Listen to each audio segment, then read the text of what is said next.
Happy Sunday, my ladies and my gents. I'm Tex, and I'm going to talk for a little while, or jabber anyway. Welcome to, I think this is like episode 20, I think, of Sunday Tex Talk. I haven't really been keeping up a whole lot. Last Sunday, didn't really qualify as a Sunday Tex Talk because I was giving my Memorial Day tribute. So, anyway, I want to talk a little bit about my Corvette that I've been working on, and I want to bring up something for about knife safety that a lot of y'all may not think about while you're doing all of that. Your sprue cutters. Yeah, hang tight. I'll show you what I mean. Okay, well, as I was saying, sprue cutters. They're not dangerous, you say? They can't stab you. Want to bet? Let's take a look at these. Look how sharp those are. That is needly sharp, very knife pointy sharp, stabby sharp. Stabby sharp. A lot of this is discoloration from the bruising that's left over from the blood leakage inside in the skin, because that went in fairly deep. No, I didn't go to the doctor. I didn't get stitches. I didn't do any of that. But I did do some other stuff. But what precipitated it is dirty water. I use these little things. They use acrylic, so I just rinse my brushes out in this stuff. And I had a little bit less in here than I do now. And oh boy, it needed washing, and I dumped it all over that portion of my bench where these were. And I was using a rag to clean it up, and it caught in the sprue cutters, and it yanked toward my hand, and I tried to catch them. I caught him right there. And one thing I did do, tea tree oil. Talk about this here in a minute. Tea tree oil, I went back to my old Boy Scout search and rescue red and Red Cross training that I've had when I was young, back 40 years ago. So, and I got some paper towel, bundled it up into a kind of a thick wad, stuck it on there, mainly to control the bleeding at this point. I already got all this crap, and I'm in the midst of cleaning up all this nasty, dirty water all over everything I'm trying to clean up.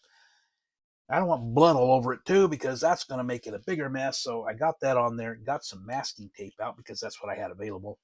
And I got it on there and pulled the masking tape tight across that to make a bit of a pressure bandage. And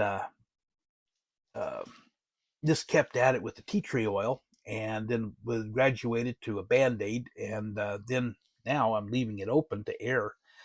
And but yeah, it's actually healing up quite nicely. I did this Thursday night. This is a bit of bruising, like I said. This is black spray paint, kind of a bit of overspray.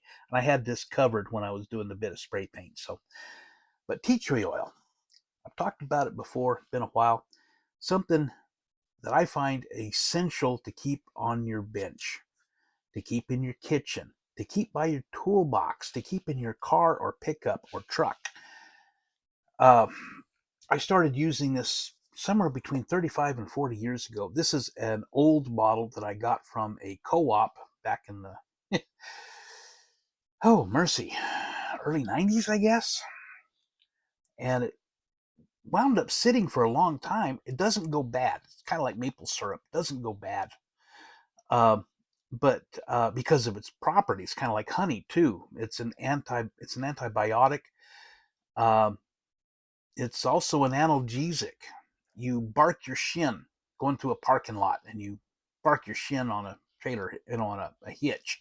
You know how much that hurts. You know how much barking your shin hurts. Whether or not the skin is broken, you put some of this on it, and it will start easing the pain rather quickly. It'll take the pain down from being, oh my God, I'm hopping around, ow, to, it kind of hurts a little. You bruise yourself. You smacked your hand with a hammer, or you pinched your hand or something, and you bruised, broken a blood vessel. I know it's inside. Put it on the skin. It will help.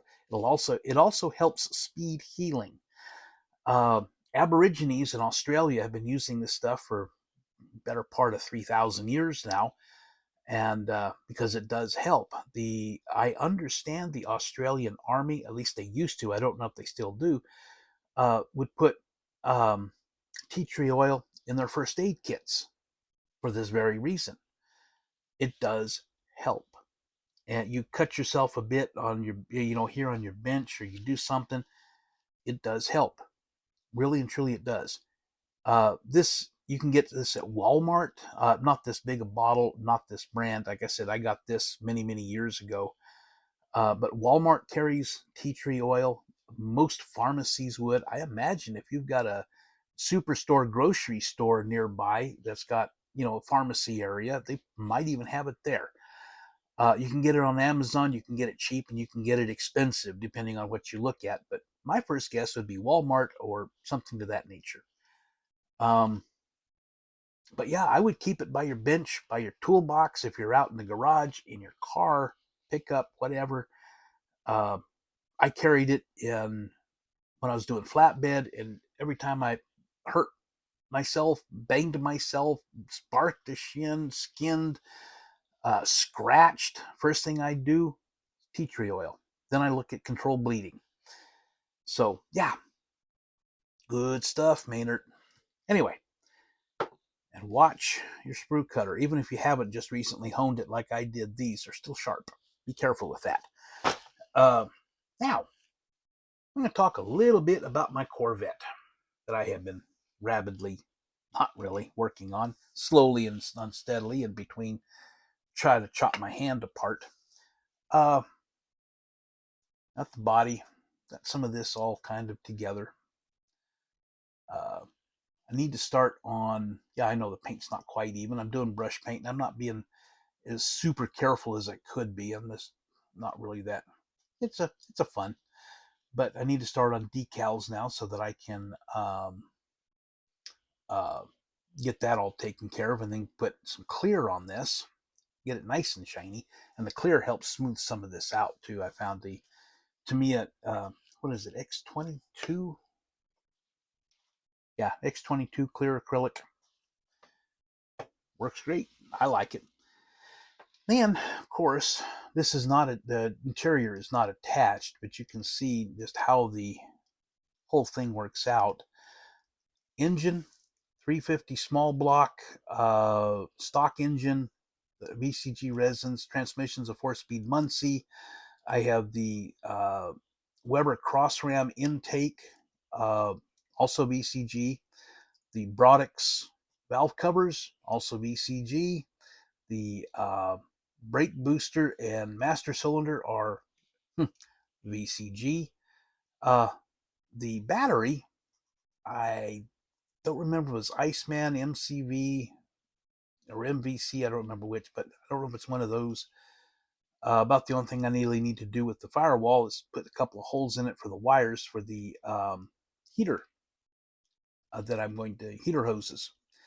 So, but yeah, interior, I used a bit of old ivory flocking for carpeting, and it has a little bit of a yellow tint to it, which works really well with this.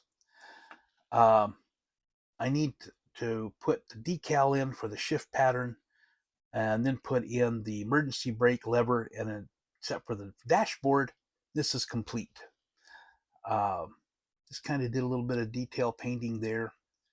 Oh, I see where I need to put a little bit of flat white, where I got a little bit of paint on the top of the door pull. I'll fix that. No big deal. It takes about 10 seconds and a dollop of paint. VCG resins, I have the speaker grills, toolbox. This is Iceman. An old, used to call them ghetto blasters, boombox, whatever. Back here on the shelf, and the luggage shelf. I've had this one kicking around for a while. I've got another one, and had it painted blue because I was going to use it on a, set it up with a blue car, and never got around to it. And I finally decided, you know what, that looked like fun in here. So I just kind of threw a bit of paint on it, kind of trimmed it up a little bit, and glued it in. So pretty much what I got going on. VCGresins.com.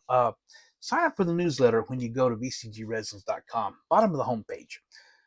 If you had signed up for it, you would have seen that Josh is away for the weekend because he got kidnapped and tied up and gagged and thrown in the trunk of the car and taken to an undisclosed location for a birthday celebration. So he posted Friday night the newsletter, and if you had seen it, you would have seen that he has just released a couple of Mopar engines, one a high power with long cross ram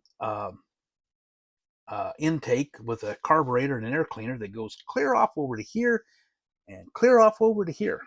He also has a big block Mopar dual carb tunnel ram with a couple of boxes for the hood scoops, a couple of different sizes, and got them up. And he also has done a small restock. And so, yeah, if you had signed up for the newsletter, you would have seen it. And I got me some of them coming. When you do go shopping and you find what you need, be sure to go hit the checkout page. Use promo code Jester10. It will save you 10% on your order. Unfortunately, does not include shipping, which is now $9 because of the wonderful post office has put in a fuel surcharge. And is raised the rate of the shipping. So for now, we got a $9 postage instead of $6. And then let the post office do its thing. As long as it does its thing, it'll get to you in 3 or 4 days. I made an order last week. It was shipped out Wednesday. Should have been here yesterday. And yesterday morning at about 1:15 a.m., it was stuck in Austin, and it hadn't left Austin by the time the mail was delivered here yesterday afternoon. So I'm looking at probably Monday. So we'll see what happens with that. Still got the order coming in from Canada. Takes a little while to get it, from out Edmonton through customs and all of that. I don't have a timeline for that. Should be here Wednesday, hopefully, what they're saying. And that's from 3dconceptsltd.com. And I can't say enough for these guys. They don't support me as Josh does. I don't have any kind of promo codes. I don't have anything like that. But I just, their stuff is beautiful. It's fantastic. I love it. It is just gorgeous stuff. So, anything, basically truck stuff, anything, engines, suspensions, fifth wheels, bumpers, cargo, yeah, air cleaners. Go check them out. 3dconceptsltd.com. Order $155 or more Canadian, which is about $120 American, and you can get free shipping. And over at BCG Resins, if you order $100 or more, including the promo code, you get free shipping there. So, but yeah, 3D Concepts is also branching out. They are introducing a new set of wheels for cars, mag wheels, slotted wheels for cars. So, and they also got a bunch of Jersey barriers, concrete barriers. We call them Jersey barriers for whatever reason. And so, yeah, go check that out. That looks like fun. So, anyway, I'm going to go ahead and get out of here because I want to get started on this and I got things I want to do. So, anyway, pretty much what I got now. I'm going to get out of here, quit yapping, quit rambling. B-Tex, signing out.